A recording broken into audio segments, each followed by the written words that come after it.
All right, Cherry. Yes. Cherry, where are you from originally? Where'd you grow up? Born and raised in Dallas, Texas. Dallas. And tell me about your family. Oh, my family. My parents divorced when I was really young. So my dad, I don't know, I haven't seen him since I was 18, 17, 18. Me and my mom are really close. My mom is like my best friend. I tell her everything. Same with my grandma. We're really close. Closer to my mom's side of the family. Not really much of my dad's like that, but How would you describe your childhood? my childhood, pretty I would say I was more on the broke side in my childhood. Growing up, we didn't have a lot of money. I was always told like we don't have any money growing up, but I had a fun childhood though. I'll say I spent most of my childhood outside, surrounded by the pool and my dog, and it's pretty uneventful, but It sounds nice. No, no it was traumatic. fun. It Yeah. was nothing necessarily traumatic like that. I will say my parents got divorced when I was really young though, because my dad was, It's always rough. it's always rough, but my dad was definitely a cheating piece of shit. So Mm. lovely, narcissistic. I feel like, daddy issues. Yep. Nice. And what kind of kid were you in high school? Oh, I was bad. I was a badass little kid. Oh my God, my mom's gonna see this. I was a bad little kid. I went to 4 high schools. I lived with my mom. At 16, she kicked me out because my mom was married to my stepdad most of my life, so he was mainly like my father figure. When I was 15, 14 or 15, they got a divorce, so I ended up moving from my high school to another high school. I went from Princeton High School to Hebron High School, which is over in Dallas, Texas. And I remember at 16, like my mom was like dating around and stuff, and I was just skipping school all the time. I used to skip, and during lunchtime, we had like a double block, so it was like an hour long. There was only 2 lunch periods that were an hour each. Um, and I remember the other half of the hour, I would go with my homegirl to the back of the bleachers in the football stadium, and we would get absolutely high off our asses, just completely high. And I would come back after a block lunch, and I would be in my math class, just completely like obliterated, like horrible. But yeah, I used to skip school all the time. And whenever my mom would catch me, I'd be like, oh, I just missed the bus. And then she'd come home and she'd be like, I'm going to beat your fucking ass. She's like, you need to take your ass to school. And I was just like, no. And so my mom kicked me out when I was 16. And then I lived with my dad for the first time ever in my entire life, which was half cool, half horrible because my dad's fucking psycho. And I remember he was just very like, you're not going to tell me what you're doing or what you're not going to do. But he was also like, I don't care if you go drink or do whatever the fuck, just tell me what you're doing. So he was very strict, but at the same time, he was very like non-strict. So it was really confusing because he would always like tell me not to do something, but then he'd allow me to do the same thing, you know? So it was very like confusing. And then I went from living with my dad to living with my grandma. And then I was bad at my grandma's too. I was a horrible little kid because she went to the hospital for 3 days and I threw a party for 3 days straight. Mm. Yeah, bad. I was like I was having people pay entry to get in. Like, it's really bad. I had 3 of the neighbors when she came out the hospital snitch on me. When did sex work start for you? Oh, sex work as soon as I turned 18. As soon as I turned 18. I actually met a girl on Instagram. Little did I know that she was trying to pimp on me because she had a pimp, and I didn't know that. I was really young, and so I was naive. And so I hung out with her and this dude, and then she was like, oh, but like at the end of the night, you need to give us the money. I'm like, why would I give you the money? And I started dancing with her, right? It was my first time ever stripping. She was like, yeah, you got to give us the money at the end of the night. I'm like, why would I do that? And so I was like, no, fuck you. And I immediately left. I was like, no. And then I started dancing with my homegirl, Taylor, which she was like, oh, I work at this one called Bucks Wild in Dallas. And so I started working there. As the first strip club ever really worked out was Baby Dolls and Bucks Wild. And it was pretty good. I liked it. I was making great money. It was different though, because I wasn't used to making money like that. So it was like fast paced. I was getting drunk every night and I was in the strip club just wilded. It was fun. And you're still doing it today? I'm still a stripper. I've been dancing for 5 years now. How old are you? 23. 23. 23, yeah. What does mom think of you being a stripper? My mom, like I said, like my mom is my best friend. I tell her everything. She knows about me stripping and she doesn't care as long as I'm not doing like the extras. But even then, being in the strip club, most of the time, realistically, a lot of girls do extras in the club. What? A lot of girls what? A lot of girls do extras in the club. Oh, yeah, yeah. But I think they feel don't like want to admit it. they don't want to admit it. But I've seen these girls behind closed doors, and, I'm not going to blast their name on the internet, but these girls, they do shit behind closed doors. They act like they don't, but they do. That's how most of the time they're walking out with thousands of dollars at the club. That, or they get the guy unbelievably like coked out or fucked up and finesse him out of his money. And that's the reality behind it. A lot of girls don't like to talk about that, but that's how it happens. Have you learned things about men from doing this for 5 years? I won't say I've Or maybe learned not, but things given about the men, dad, but I think it's fucked up my perspective on men. given the dad you had, maybe you didn't change your views on men. Actually, I think he's pretty much like the men in the strip club. Like I remember when I was younger, I didn't really like reciprocate kind of like what he was putting down, but he would always tell me like, your daddy's a player, like, and he's married to his wife. I don't even know if they're still together. I don't talk to him. But he's like, your daddy's a player. I'm talking to this one girl at my job. And when I was like 15 or 16, he was asking me to hold photos of this girl while he was married and sent them to me, to my phone, so I could hold on to the photos so his wife wouldn't find them. So that already fucked up my perspective on men. It was like, damn, so it's like all guys are kind of like this, because I grew up with a dad that was like that. And then going into the strip club and seeing how men were, I guess it doesn't necessarily change my perspective on them, but I think it kind of is like what is it? Like just a certain group of men that you're around all the time and you're like, okay, it kind of makes you feel like a lot of men can be like that. Does that make sense? Mm-hmm. Yeah. Have you had relationships? Personal? I've only ever had one relationship and he was just like my dad. I've never been like, oh, you attract like what your parents are like, but I've only been in one relationship and my mom was like, he is just like your dad. And I was like, damn. He was very narcissistic and abusive and just a liar and a cheater and very sneaky. Mm-hmm. I've only ever had one relationship though. I've had situationships, but only one actual relationship. And are drugs something you use just to get up on stage and do your job? No, I don't use drugs, but I will say liquid courage. Definitely drink. I had like a time span where I didn't drink like that, but I wasn't making as much money. And so it's like when I'm drunk, it's like butter. Like I can speak smoother and I'm able to make sales and it's easier for me to talk to people and like fake it.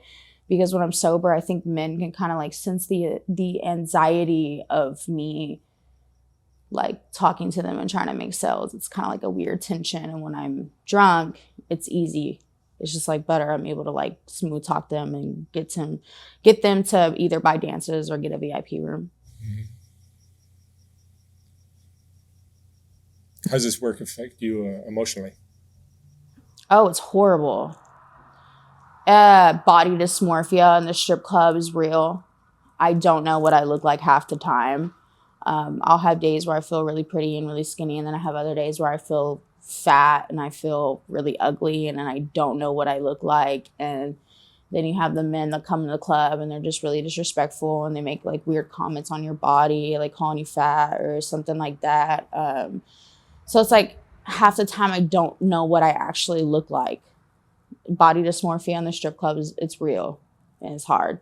Not every woman can do this, right? You have to have a very thick skin, I would think. Yeah, I think it's definitely really hard for your mental.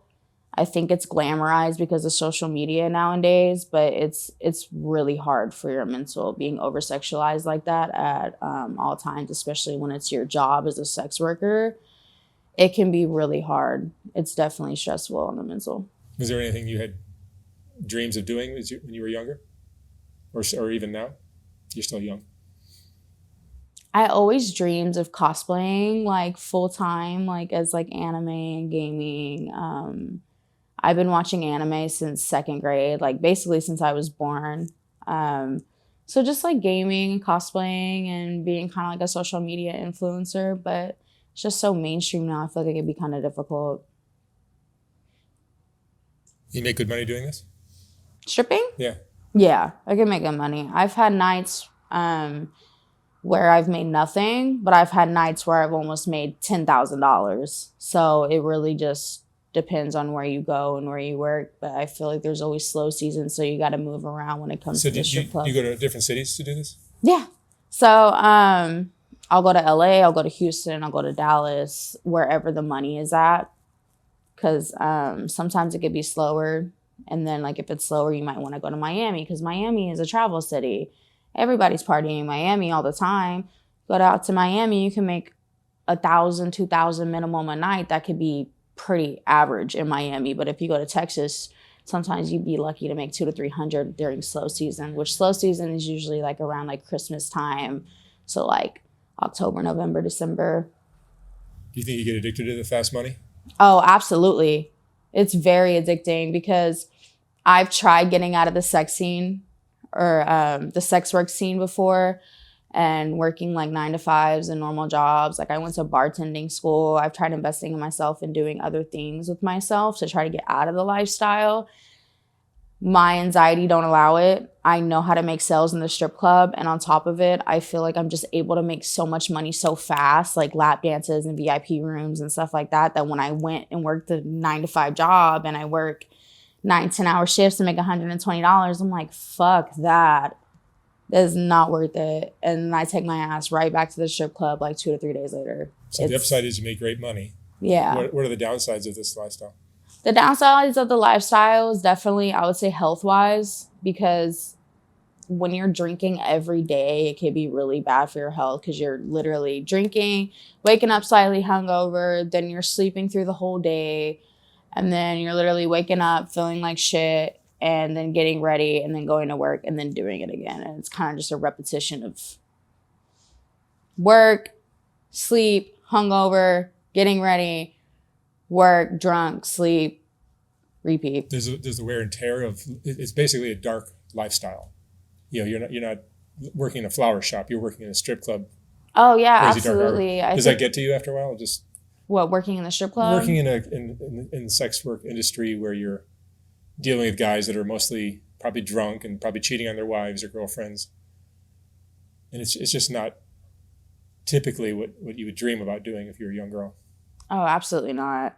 When I was younger, even 17, I was very, like, I wouldn't even change in front of people. And now I have OnlyFans. I do, like, stripping and OnlyFans. Now I'm just like, I don't care anymore. It doesn't even faze me. I think I've been around nude girls and nude people and been in the sex work so long now for 5 years that people will change around me nude and it doesn't even faze me. I'm so, like, numb to it, because I've been around it so long. And it's crazy because if younger me saw me now, she would be like, what are you doing? She'd be like, oh my God, nudity. You know what I'm saying? And so it's like, now I'm just so, it doesn't even faze me anymore. How has this working in this industry for 5 years changed you? Has your self-worth been impacted? I think so, because I feel like you can build up your confidence, I would think. Yes and no. That's kind of hard. That's a hard kind of question. I feel you get like jaded. You said what? Do you get jaded about relationships and love? I think it's hard because a lot of men, they're like, I don't want a sex worker as a girlfriend. But at the same time, those are the same men that support sex workers the most. They're the ones that are paying for the OnlyFans. They're the ones that are following these girls on Instagram and interactions and giving them the likes. And it's just like, I've always been so over-sexualized that I was kind of like, fuck it. And if you're going to over sexualize me anyways, I'm going to get paid off of it. And that's kind of like the mental I've had ever since then. And they hate it. Guys hate it so much. Like they over sexualize us so much. And then when I decide to use that to my advantage and profit off of it, they hate it. It's like, well, you over sexualize me anyway. So when I build off of that and make money off of it, why is it an issue now? It's just not fair. I've heard so many sex workers describe men as very easy. They're so simple and easy to play. From what I've experienced, yeah. I won't say all men, but a lot. If you had your life to live all over again, what would you have done differently? Oh, God. I probably wouldn't even be in sex work if I was like younger, you know what I'm saying? I was kind of like manipulated and didn't really know what I was getting myself into. I kind of wish I would have went a route of getting a normal job so I wouldn't be addicted to the fast money. But at the same time, I can't like repeat life. So it is what it is. It's already out there. Might as well make money on it now. Yeah. Is it a lonely lifestyle? It can be lonely sometimes, but I don't think my priority is even a relationship to begin with. Do you have friends? Do I have friends? Yeah. I have a lot of friends. You'd be surprised how many women will tell me they don't have friends. Really? In the sex work industry, yeah. I will say it can be kind of like competitive. I feel like there's a lot of girls out there that'll be secretly in competition with you. But I feel like my friends, for the most part, are either sex workers themselves or, I don't know. They're not judgmental, the ones that I do have. They don't really care about what I do. They're very supportive. What advice would you give to a young girl who's thinking about considering doing something like this? The internet is forever. Don't make rash decisions. Make sure before you rush into something that's glamorized that you do your research on it. Understand that, like I said, the internet is forever, and that if you're posting your body online, it's never going to go away. It'll always be out there. And there is a lot of people that you'll be exposing yourself to on the internet that can potentially harm you or stalk you or watch you or observe you or any of the above. And so you want to be safe and you want to be careful. So just make sure that you really do your research on this lifestyle and don't just rush into it. It's not easy and it's really hard on your mental and your body. Have you had stalkers or bad things happen to you? Nothing too crazy. I've had people recognize me, and I've had men, because I'm in sex work, recognize me on the street. They'll try to grab my titty or grab my ass just because I'm a sex worker. I'm like, don't fucking touch me. And so like when I get aggressive with them, they don't expect it. They expect me to be like this online persona of this girl. And then I'm like, don't fucking touch me. And I get aggressive with them. They're like, whoa, I didn't expect you to be like that. Like, well, just because I'm a sex worker doesn't give you permission to touch me without like asking. It's still consent. You have to ask for consent. I would say that's probably like the only issue I've had where like fans will get like handsy and I'm like, I don't know you. Don't touch me. What do you think people that are not sex workers, that are just squares, don't understand about girls that do this? What do I think about them? What do you think they don't understand about girls that do this? I'm not sure. Because so many people think that you guys are just a bunch of sex-craved women. That Oh, not even. I honestly would consider myself more towards asexual, even though I'm a sex worker. And what people, they're like when I tell guys that, they're like, what? Well, you have OnlyFans. You're a stripper. Like, what do you mean you're asexual? And I'm like, do you really think I'm like horny 24/8 just because I'm a sex worker? That's like a weird like assumption guys make. Like, I think because I'm a sex worker too, it makes me not care about sex like that. Because I'm so over-sexualized all the time that it's like you crave a genuine connection and it's really hard to find because I am a sex worker and my body's out there and it's everywhere. And so I'm over-sexualized all the time that like it's hard to find something like that. Cherry, what would you say is the most important lesson you've learned in your life? In life? Oh, that's a really good question. Stop rushing into things. I rush into things. I am so, what is it called? Like sporadic. I make the worst fucking decisions ever. Spontaneous, you mean? Oh yes, spontaneous. I'm so spontaneous. Don't do what I do. Do not do what I do. I jump into You're things. Like, impulsive. think before you do things. Don't jump into things. That's like the best advice I could give anybody. Like, chill. Make sure you think things through before you do them. That's probably the best advice I can give. All right. Candy, thank you so much for sharing your story. Yeah, absolutely. Be careful out there. Make a lot of money. Always. Thank you very much.